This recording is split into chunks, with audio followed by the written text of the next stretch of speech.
Баршаңызға сәлем достар, менің каналыма қош келдіңіздер. Бүгін біз сіздермен математика немесе басқа да сабақтарда қолдануға болатын пазл немесе мозаика ойынын PowerPoint-та жасауды үйренеміз, яғни презентацияда жасауды үйренеміз.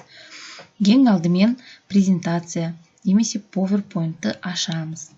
Мен қазір ашып қойдым.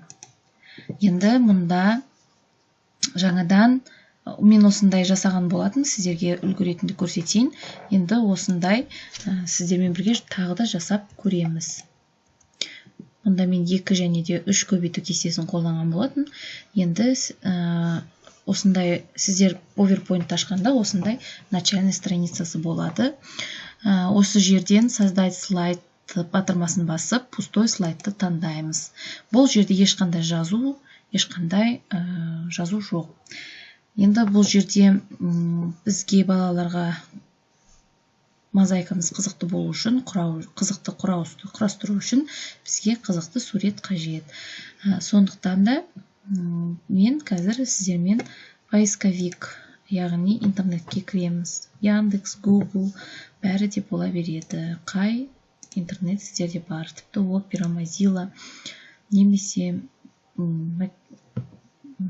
Microsoft Edge сол да бола береді. Және де мұнда балаларға ұнайтын, жақсы сүйіп көретін мультфильм кейіпкерлерін көріп алуға ұсынамын. Мұнда мысалы мен Анна және Эльза деп жазсаңыздар, осы суреттер шығады. Картинки деп жазамыз. Сол кезде осы қызықты әдемі суреттер шығады. Картинки батырмасын басамыз. Және де мұнда ең бір әдемі қызықты суретті таңдауымызға болады. Мысалы, мына суретті таңдауға болатын сияқты мен ойымша. Суретті басып, мышканың оң жақ батырмасын басып, сохранить изображениені басамыз. Бұл суретті сақтаймыз. Сохранить басамыз.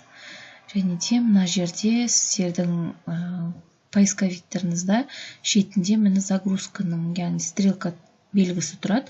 Осыны бассаңыздар, мені осы жерде жаңағы біздің ең бірінші скачать еткен суретіміз тұр. Осы суретті мышканың оң жақ батырмасын басып, копировать етіп аламыз. Суретті жаба беруімізге болады, поисковикті жаба беруімізге болады. Қайтадан презентациямызға кіреміз. Енді жаңағы суретті вставить етеміз. Осындай сурет пайда болды. Бұл жерде суретті созып, үлкейтудің қажеті жоқ. Өйткені мозаика өте үлкен болып кетеді. Енді осы көлемде болады. Сондықтан да енді мен бұның бетіне жолақтарды жасауым керек мозаиканың. Сол себепті мен қазір вставка бөліміне кіріп, таблица қосамыз. Яғни жанынан 5 алып, астыға қарай 4 алсақ жетеді. Енді осы таблицаны суреттің бетіне қоямыз. Мен сіздерге мозаиканың ең оңай жасалу жолын көрсетіп жатырмын. Енді осы жерде мені көріп тұрсақ, главная ставка дизайн, енді осының бойында конструктор деген бөлім бар. Соның мына жерде таңдауға болады. Мысалы, қарап отырсаңыз түрлі түсті. Ал маған керегі тек қана осында біріншісі бар. Мұнда ешқандай сетка жоқ. Құр суреттің өзі ғана, және де астында мені қара жолағымен тұр. Осы бөлімді таңдасаңыз болады. Және де мына таблицамыздың барлығын суретімен қоса копировать етіп, шрифт таңдаймыз. Times New Roman шрифтін таңдаймыз 54 мысалы. Түсін таңдаймыз, біздің жазуымыздың соны белгілеп аламыз.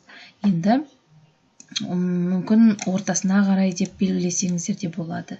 Енді мұнда бізге суретке біз жауаптарын жазуымыз керекпіз. Яғни мысалы мен қазір сіздермен 4 пен 5-тің көбейту кестесін жасасақ болады. Яғни біз тек қана 4 пен 5-тің көбейту кестесін жауаптарын жазамыз. 4, 8, мынаны анық көріну үшін жирный жасасаңыз болады.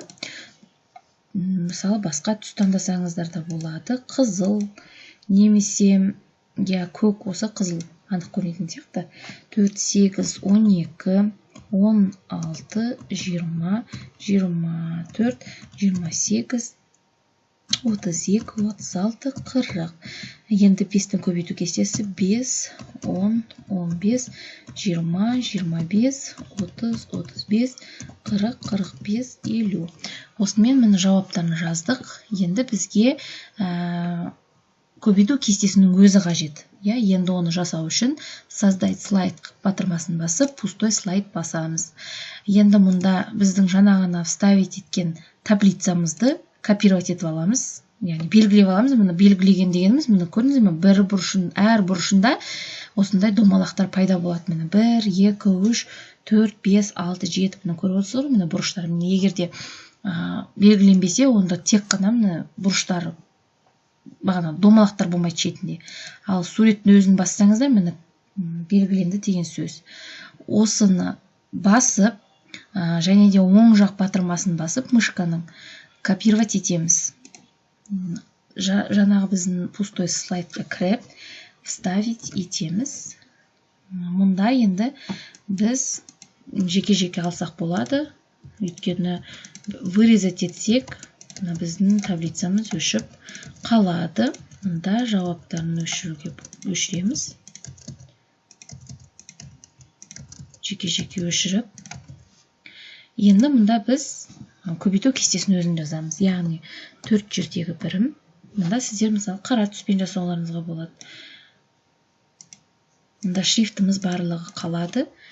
4 жердегі 2-ім, 4 жердегі 3-ім, 4 жердегі 4-ім, 4 жердегі 5-ім, 4 жердегі 6-ым, 4 жердегі 7-ім, 4 жердегі 8-ім, 4 жердегі 9-ым, 4 жердегі 10-ым. Тура сол сияқты 5-тің көбейту кестесін жазамыз. 5 жердегі 1-ім, 5 жердегі 2-ім, 5 жердегі 3-ім, 5 жердегі 4-ім. Ой. Мұнда қателікте кетіп қалды. 5 жердегі 3-ім, 5 жердегі 4-ім, 4-ім, 5 жердегі 5-ім, 5 жердегі 6-ым, 5 жердегі 7-ім, 5 жердегі 8-ім, 5 жердегі 9-ым, 5 жердегі 10-ым. Енді осылай жасап қойдық. Енді мұнда бұл тапсырманың артықшылығы деп айтсам болады, тиімділігі деп айтсам да болады. Мұнда жеке-жеке мына суреттерін, жолақтарын барлығын жеке-жеке кесіп аласыз. Одан кейін мына жерде мына бетті сол қалпы қалтырасыздар. Осыған қарап балалар жауаптарын үстіне қою арқылы немесе жанына қою арқылы кезек-кезек етіп, сонда мына сурет пайда болады, құрметті әріптестер. Сонда мысалы 4 жердегі бірім қанша? 4 жердегі 2-ім 8, сол суреттерді қойып, мына жауаптарын қоя отырып, мына суретті шығарады балалар. Балаларға өте қызықты, әрі де оңай тапсырма.